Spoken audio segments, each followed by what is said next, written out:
Next हमारी जो case study है वो बेसिकली रिलेटेड है गवर्नमेंट रिसिप्ट्स एंड एक्सपेंडिचर के। जैसे आपको पता है कि गवर्नमेंट के पास कई सोर्सेस से जो है रेवेन्यू रिसीव होती है, जैसे कि टैक्सेशन से उसे रेवेन्यू रिसीव होती है, साथ के साथ उसे कई सारे एक्सपेंडिचर भी करने पड़ते हैं, जैसे कि इंफ्रास्ट्रक्चर प्रोजेक्ट पे जो है एक्सपेंडिचर करना है, रोड बनाने हैं, हाईवेज बनाने हैं, ठीक है।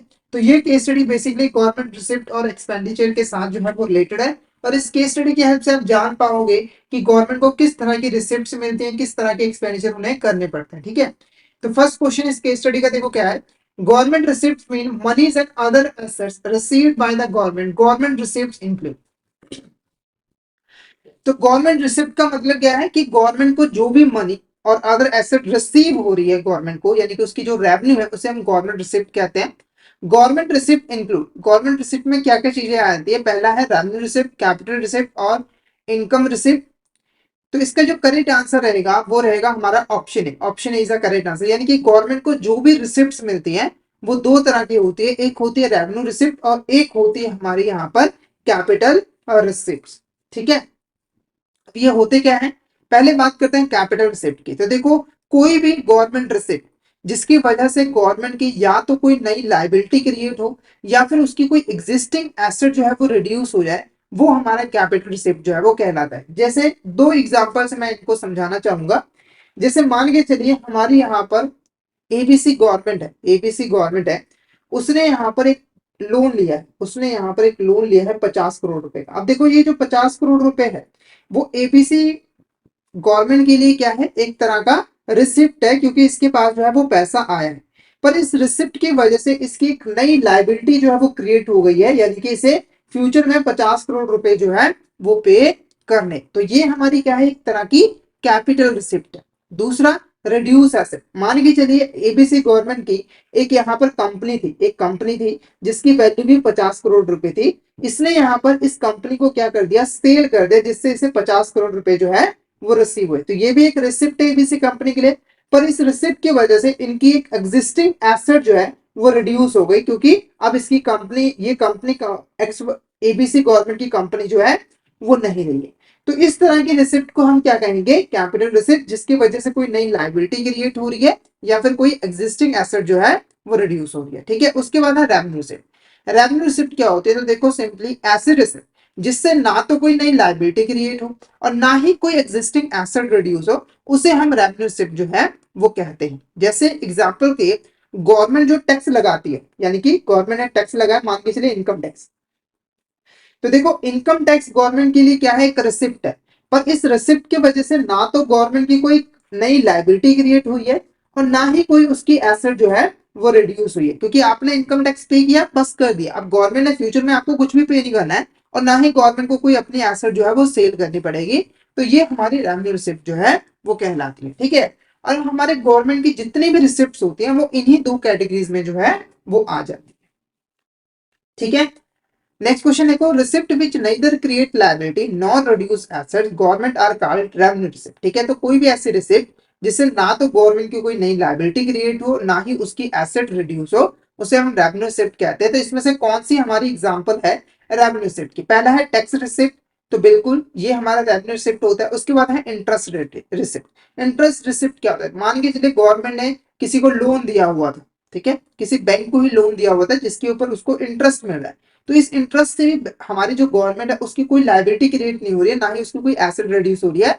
तो ये भी हमारा क्या कहलाएगा, रेवेन्यू रिसिप्ट। उसके बाद डिविडेंड एंड प्रॉफिट, तो मान के चलिए गवर्नमेंट जो है, गवर्नमेंट की कई सारी कंपनीज है, तो वो कंपनी जो भी प्रॉफिट कमा रही है वो गवर्नमेंट का ही प्रॉफिट होगा। तो इस प्रॉफिट से भी, इस डिविडेंड से भी गवर्नमेंट की कोई लायबिलिटी क्रिएट नहीं होगी, ना ही कोई एसेट रिड्यूस होगी। तो ये भी हमारा रेवेन्यू रिसिप्ट होगा। उसके बाद फीस एंड पेनल्टीज, तो गवर्नमेंट फीस एंड पेनल्टीज जो है वो लगाती रहती है, तो फीसेस वगैरह भी हमारे रेवेन्यू रिसिप्ट के अंदर ही आ जाता है। तो करेक्ट आंसर क्या रहेगा, option D is the correct answer. तो हमारा ऑप्शन डी जो है वो करेक्ट आंसर रहेगा। नेक्स्ट क्वेश्चन की बात करें, all government receipt which either create liability और reduce asset are treated as capital receipt. Capital receipt comes from, ठीक है। तो कैपिटल रिसिप्ट का मीनिंग मैंने आपको अच्छी तरीके से समझा दिया है। तो कैपिटल रिसिप्ट कहां कहां से आपके पास आ सकते हैं, पहला बोर्बिंग, इन्वेस्टमेंट, डिसइन्वेस्टमेंट या फिर बोथ ए एंड सी, ठीक है। बोर्बिंग का मतलब है कि आपने लोन ले लिया, जैसे गवर्नमेंट ने, एक देश की गवर्नमेंट ने दूसरे देश की गवर्नमेंट से लोन ले लिया। तो ये बोरिंग हो गया, ठीक है। तो इससे आपको कैपिटल रिसिप्ट रिसीव होगी क्योंकि उससे आपकी एक लायबिलिटी जो है वो क्रिएट होगी।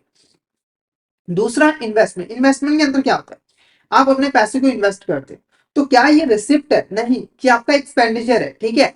उसके बाद डिसइन्वेस्टमेंट, डिसइन्वेस्टमेंट क्या होता है, तो देखो जब आप अपनी इन्वेस्टमेंट को सेल कर देते हो, जैसे गवर्नमेंट ने 50 करोड़ रुपए कंपनी में इन्वेस्टमेंट किया, 5 साल बाद उस कंपनी में जो भी इन्वेस्टमेंट थी उसको सेल कर दिया, ठीक है, तो इसे हम डिसइन्वेस्टमेंट कहेंगे। अब कंपनी जब गवर्नमेंट अपनी इन्वेस्टमेंट को सेल करेगी तो उसके पास रिसिप्ट आएगा, तो वो कैपिटल रिसिप्ट होगा क्योंकि उससे उसकी एसेट जो है वो रिड्यूस हो जाएगी। तो बोरोइंग एंड डिसइन्वेस्टमेंट ये दो सोर्सेस होते हैं जहां से जो गवर्नमेंट है उसको कैपिटल रिसिप्ट जो है वो रिसीव होती है।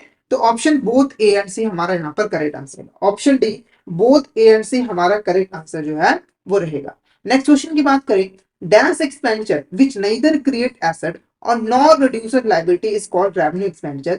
It includes salaries of employees, interest payment on past debt, subsidies and pension. ठीक है, तो इस क्वेश्चन का आंसर हमारा क्या है, रेवेन्यू एक्सपेंडिचर। देखो जैसे गवर्नमेंट की रिसिप्ट दो तरीके की है, कैपिटल रिसिप्ट और रेवेन्यू रिसिप्ट, ऐसे ही गवर्नमेंट के जो एक्सपेंडिचर है वो भी दो तरीके के है, एक है रेवेन्यू एक्सपेंडिचर और एक है हमारा रेवेन्यू रिसिप्ट, ठीक है, रेवेन्यू एक्सपेंडिचर और एक है हमारा यहाँ पर कैपिटल एक्सपेंडिचर, ठीक है। तो दो तरह के एक्सपेंडिचर है। अब देखो जो हमारा रेवेन्यू एक्सपेंडिचर होता है, रेवेन्यू एक्सपेंडिचर ऐसा एक्सपेंडिचर होता है जो कि ना तो कोई नई एसेट्स क्रिएट करता है और ना ही कोई लायबिलिटी को रिड्यूस करता है गवर्नमेंट की। यानी कि अगर हमारी गवर्नमेंट जो है रेवेन्यू एक्सपेंडिचर करती है तो उससे उसकी ना तो कोई एसेट क्रिएट होगी और ना ही उसकी कोई लायबिलिटी जो है वो डिक्रीज होगी। जैसे एग्जाम्पल पे मान के चलिए गवर्नमेंट एम्प्लॉयज की सैलरी, ठीक है, तो देखो कई सारे गवर्नमेंट एम्प्लॉय जो है वो काम करते हैं, गवर्नमेंट को उन्हें सैलरी जो है वो पे करनी पड़ती है।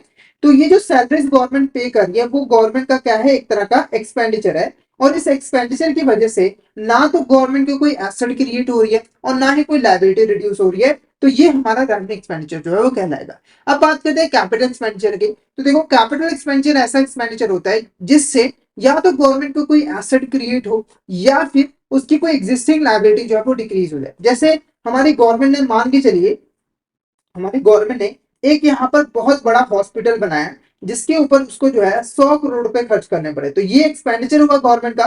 पर इससे इससे ना इस एक्सपेंडिचर से गवर्नमेंट की एक एसेट जो है वो क्रिएट हो गई है, तो इसे हम क्या कहेंगे, ये हमारा होगा कैपिटल एक्सपेंडिचर। इसके अलावा एक और एग्जांपल देता हूं, तो गवर्नमेंट ने यहाँ पर 100 करोड़ रुपए का लोन लिया हुआ था जिसकी रीपेमेंट उसने की है, तो जब उसने यहाँ पर रीपेमेंट की है तो रीपेमेंट करने से 100 करोड़ रुपए उसका एक्सपेंडिचर हुआ है और इससे उसकी एग्जिस्टिंग लायबिलिटी जो है वो रिड्यूस हो गई है, तो ये हमारा कैपिटल एक्सपेंडिचर जो है वो कहलाएगा। तो आई होप आपको रेवेन्यू एक्सपेंडिचर और कैपिटल एक्सपेंडिचर अच्छे तरीके से जो है वो क्लियर हो गए होंगे।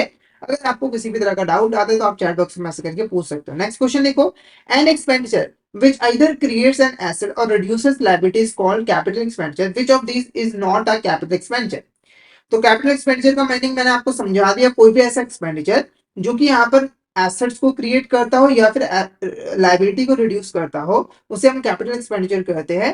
तो इसमें से कौन सा हमारा कैपिटल एक्सपेंडिचर नहीं होता, ऑप्शन है purchase of land, option B investment in shares, option C investment in infrastructure या फिर सैलरीड पेड एम्प्लॉयज, ठीक है। तो यहाँ पर हमारा जो ऑप्शन डी होगा वो करेक्ट आंसर है, क्योंकि देखो अगर लैंड परचेज की गई है तो वो उससे एक नई एसेट क्रिएट हुई है, अगर शेयर्स में इन्वेस्टमेंट किया उससे भी एक नई एसेट्स क्रिएट हुई है, अगर इंफ्रास्ट्रक्चर में इन्वेस्टमेंट किया है तो उससे भी एक एसेट क्रिएट हुई है। ये तीनों के तीनों हमारे कैपिटल एक्सपेंडिचर है और ये वाला हमारा कैपिटल एक्सपेंडिचर नहीं है क्योंकि ये हमारा रेवेन्यू एक्सपेंडिचर है।